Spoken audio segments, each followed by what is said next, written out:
Profesor Peter Križan z letošnjo Nobelovo nagrado za fiziko je seveda povezan tudi en zelo zanimiv eksperiment, kar malce znanstveno-fantastičen je, ne? Nekje v japonskih Alpah so Japonci postavili zanimiv pospeševalnik, ne? Lahko nam razložite, kakšen je koncept? Ja, no, pri tem poskusu je, torej, kot smo že povedali, so nevtrini zelo neradi interagirajo. Se pravi, če hočem narediti detektor, ki bo detektiral nevtrine, moram imeti predvsem en zelo velik volumen, v katerem bom te nevtrine detektiral. In to tukaj vidite na tej sliki. To je ena gromozanska dvorana, ki ima premer v obliki valja, ki ima premer 40 metrov, višino pa 60 metrov. Ta val je napolnjen z izredno čisto vodo. Dosti bolj čisto vodo, kot ste jo kdajkoli videli v najbolj čistem morju. In po stenah te posode, gromozanske valjaste posode, so nameščeni detektorji svetlobe. Detektorji svetlobe so tako imenovane fotopomnoževalke.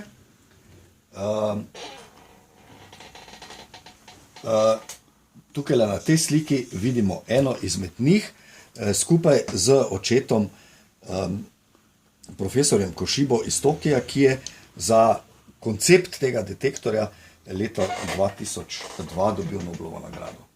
No, te fotopomnoževalke so potem razporejene po steni valja in vzdrževalna dela na teh fotopomnoževalkah mimogrede izvajajo tako, da del vode, ki je v tem rezervoarju, spustijo in se potem z gumijastim čolničkom vozijo od senzorja do senzorja in ga popravljajo.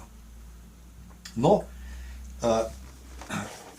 ta detektor je nameščen v opuščeni cinkovem rudniku v japonskih Alpah, približno 200 km severozahodno od Tokija. V tej dvorani kot smo povedali, je voda, ne, in po stenah so senzori svetlobe, fotopomnoževalke. Ta sistem je globoko v hribu, ne, v tem opuščenem rudniku, zaradi tega, ker so procesi, ki jih proučujemo, zelo redki in je detektor, ki je globoko v zemlji, dosti bolje zaščiten pred sevanji iz okolice, ki bi naš tak poskus lahko motila. Torej, kaj se zdaj pri tem poskusu dogaja?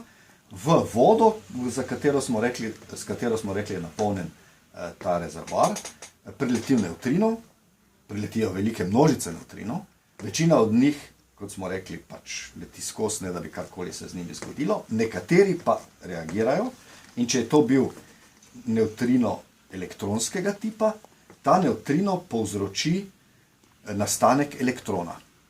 In elektron je pač nabit delec, ki ima veliko hitrost, v vodi seva posebno svetlobo, ki se reče sevanje Čerenkova, in iz tega sevanja Čerenkova lahko sklepamo, da je nastal prav elektron.